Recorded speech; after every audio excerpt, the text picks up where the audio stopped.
Hai kalian semuanya, dimanapun kalian berada. Kali ini kita akan menceritakan alur cerita dari sebuah film yang sangat menarik yang berjudul Hotarubi Morie. Buat kalian jangan lupa dukung dengan like, subscribe, dan aktifkan notifikasinya.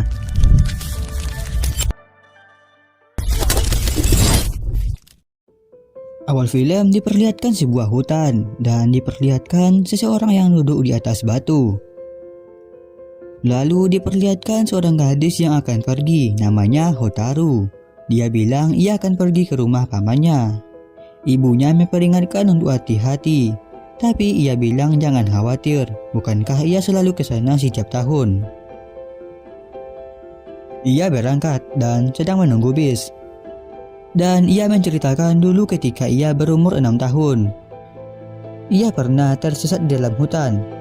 Setelah berputar-putar mencari jalan keluar, ia capek dan duduk sambil menangis. Tiba-tiba ada suara seseorang yang memanggilnya. Ia melihat sekitar dan ia melihat seseorang dengan topeng serigala. Orang itu menanyakan kenapa ia menangis. Hotaru merasa sangat senang karena ada seseorang. Dan Hotaru berlari ke orang itu. Tapi orang itu menghindarinya. Lalu ia menanyakan, dia anak manusia kan? Jika manusia menyentuhnya maka ia akan hilang. Jika manusia, berarti dia bukanlah manusia dan dia adalah roh. Hotaru menanyakan, apa yang dimaksud dengan menghilang? Hotaru mencoba memegangnya, sampai orang itu memukulinya dengan kayu. Sekarang dia yakin dia bukan manusia. Tidak ada manusia yang tega memukul anak kecil seperti itu. Roh itu bilang maksud dari menghilang artinya lenyap. Dia bilang dia diberi mantra oleh dewa gunung. Dan jika dia disentuh manusia, maka dia akan mati. Hotaru meminta maaf. Roh itu menyuruh memegang kayu dan dia akan mengantarkannya keluar hutan. Hotaru sangat senang dan ingin memeluknya. Dan Hotaru dipukul lagi. Hotaru diantar oleh roh itu. Roh itu menanyakan apakah dia tidak takut. Dan Hotaru menjawab, takut karena apa? Dia mengantarkan Hotaru sampai ujung hutan. Dan ia menyuruh untuk terus lurus. Hotaru menanyakan apakah dia selalu di sini. Jika dia ke sini lagi, apakah mereka akan ketemu lagi? Di sini adalah tempat dewa dan roh tinggal. Dia akan tersesat jika ke sini. Dia tidak seharusnya ke sini. Itulah yang dikatakan penduduk desa. Hotaru mengenalkan namanya dan menanyakan siapa namanya. Hotaru bilang besok ia akan ke sini lagi dan membawakan sesuatu untuk berterima kasih. Dan Hotaru pergi. Roh itu bilang namanya adalah Gin. Dan saat Hotaru menoleh ke belakang, ia sudah hilang. Hotaru terus berjalan. Dan pamannya juga mencarinya. Hotaru lari ke pamannya dan pamannya memukulnya dan memarahinya. Saat pulang, Hotaru menanyakan apakah para roh tinggal di hutan ini. Pamannya menjawab, entahlah, tapi katanya sih memang ada.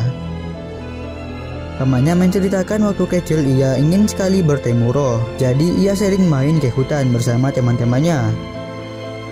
Pada akhirnya dia tidak menemukannya, tapi kadang ada penampakan bayangan. Pada malam musim panas, kadang terdengar dercikan suara sungai dari hutan. Dan Iwa dan teman-temannya bilang pernah ikut festival musim panas dalam hutan. Tapi tidak ada yang tahu siapa yang membuat festival dalam hutan, dan festival apakah itu. Sejak itu diceritakan ada roh yang buat festival di sana. Hotaru tidak bisa tidur dan terus memikirkan Gin. Keesokannya benar saja, Hotaru mendatangi hutan lagi. Gin kira dia tidak akan datang lagi karena takut. Hotaru senang karena ditunggu. Dan Gin membawa Hotaru ke dalam, ke tempat yang teduh. Hotaru merasa diikuti. Ternyata benar, itu adalah roh lain. Ia ingin memakan Hotaru. Gin melarangnya karena Hotaru adalah temannya. Roh itu memperingatkan untuk tidak menyentuhnya. Lalu Gin tiba-tiba bersin dan roh itu berubah menjadi rubah. Gin menjelaskan roh itu bisa berubah wujud untuk menakuti manusia. Hotaru merasa senang karena roh itu nyata. Hotaru bertanya apakah dia roh tanpa wajah? Gin mengatakan tidak ada alasan khusus. Setiap hari Hotaru ke sana bermain dengan Gin. Suatu saat Hotaru mengira Gin lagi tidur. Ia penasaran dengan wajah Gin. Hotaru yakin memegang topengnya tidak akan membuatnya lenyap. Dia membuka topengnya dan melihat wajah Gin. Hotaru yakin Gin hanya pura-pura tidur. Lalu Gin bertanya, dia seperti manusia biasa kan? Hotaru menanyakan kenapa ia memakai topeng itu. Gin mengatakan jika ia tidak memakai topeng ini, ia tidak seperti roh. Hotaru mengatakan besok ia tidak akan dapat ke sini lagi karena libur musim panasnya sudah berakhir. Tahun depan kau akan ke sini lagi kan? Ujar Gin. Dan Hotaru menjawab iya. Tahun esoknya Gin menanti Hotaru. Mereka bermain bersama lagi. Di hutan keluar sebuah tangan besar dari pepohonan dan ia memegang Gin. Ia memperingatkan jika manusia menyentuhnya ia akan mati. Gin bilang tidak apa-apa dan tangan itu melepaskannya dan menyuruh Hotaru agar tidak menyentuhnya. Dan muncul banyak payung yang juga memperingatkan Gin. Lanjut ke tahun ketiga. Hotaru sembunyi dan mencoba mengejutkannya. Hotaru ingin melihat wajah kaget Gin. Hotaru meminta saat bersama untuk Gin membuka topengnya. Saat Gin mau membuka topengnya, Hotaru tiba-tiba jatuh dan Gin mau menangkapnya. Tapi tidak jadi karena ada semak-semak. Lalu Hotaru meminta kepada Gin untuk apapun yang terjadi jangan pernah menyentuhnya. Setiap tahun musim panas Hotaru pergi ke hutan. Hotaru menunjukkan baju SMP-nya. Ia merasa Gin tidak berubah sejak ia bertemu. Gin tumbuh lebih lambat dari manusia. Tiba-tiba Gin berhenti dan merenung. Hotaru pikir suatu hari ia akan lebih tua dari Gin. Pamannya memanggilnya untuk memakan semangka. Ia akan pulang besok. Pamannya bilang musim dingin di sini jauh lebih dingin karena daerah ini berada di sela gunung. Dewa gunung aja mungkin akan membeku. Hotaru teringat ke Gin. Sebelum pulang, Hotaru menghampiri Gin dan memberikan sial agar tidak kedinginan. Di sekolah, Hotaru terus memikirkan Gin. Diperlihatkan juga keluarga Hotaru. Besoknya, Hotaru berangkat sekolah. Ia terus melamun dan hampir menginjak jalan beku. Untung temannya memperingatkannya. Ia ingin menemui Gin dan menyentuhnya. Kembali ke scene awal, Hotaru sudah turun dari kereta. Hotaru menemui Gin dan menunjukkan baju SMA-nya.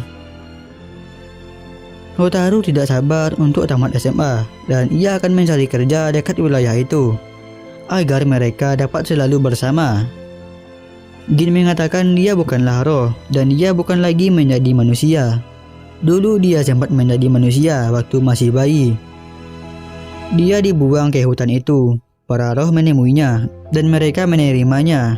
Seharusnya ia sudah mati, tapi ia diberi mantra oleh Dewa Gunung dan tetap hidup. Sebagai gantinya, dia tidak boleh keluar dari hutan itu. Dia seperti arwah penasaran. Dia bilang kepada Hotaru tidak apa-apa untuk melupakannya. Tubuh ini sangat rapuh dan akan hilang jika disentuh oleh tubuh asli manusia.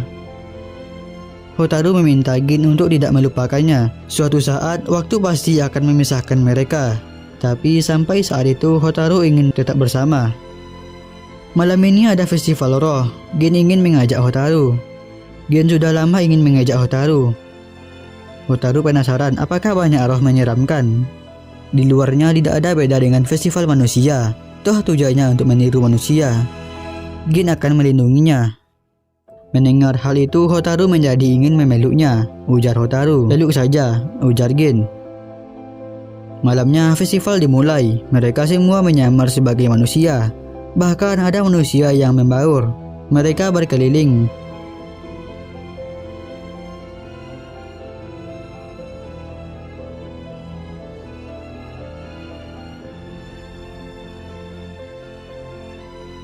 Mereka jalan-jalan di tepi danau. Hotaru sangat gembira. Gin mengatakan dia tidak bisa menunggu musim panas lagi. Walau dia tidak biasa di keramaian, dia ingin pergi menemuinya. Gin melepaskan topengnya dan memakaikannya ke Hotaru dan menciumnya melalui topeng. Gin memberikan topeng itu kepada Hotaru.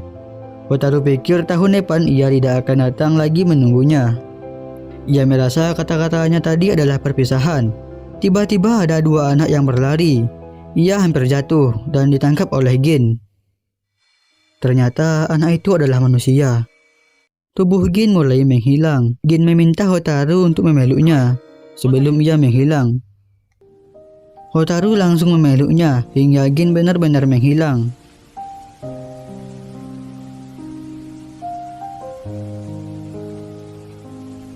Lalu para roh datang dan mengucapkan terima kasih. Mereka ingin bersama Gin selamanya. Tapi Gin ingin sekali menyentuh manusia dan akhirnya dia dapat dipeluk oleh manusia. Hotaru pulang dan ia sangat bersedih. Mungkin ia tidak akan menantikan musim panas tahun depan, tapi ia akan terus melangkah. Dan tamat. So, sampai di situ dulu. Jangan lupa subscribe, like, dan aktifkan notifikasinya. Request anime atau genre kesukaan kalian di kolom komentar.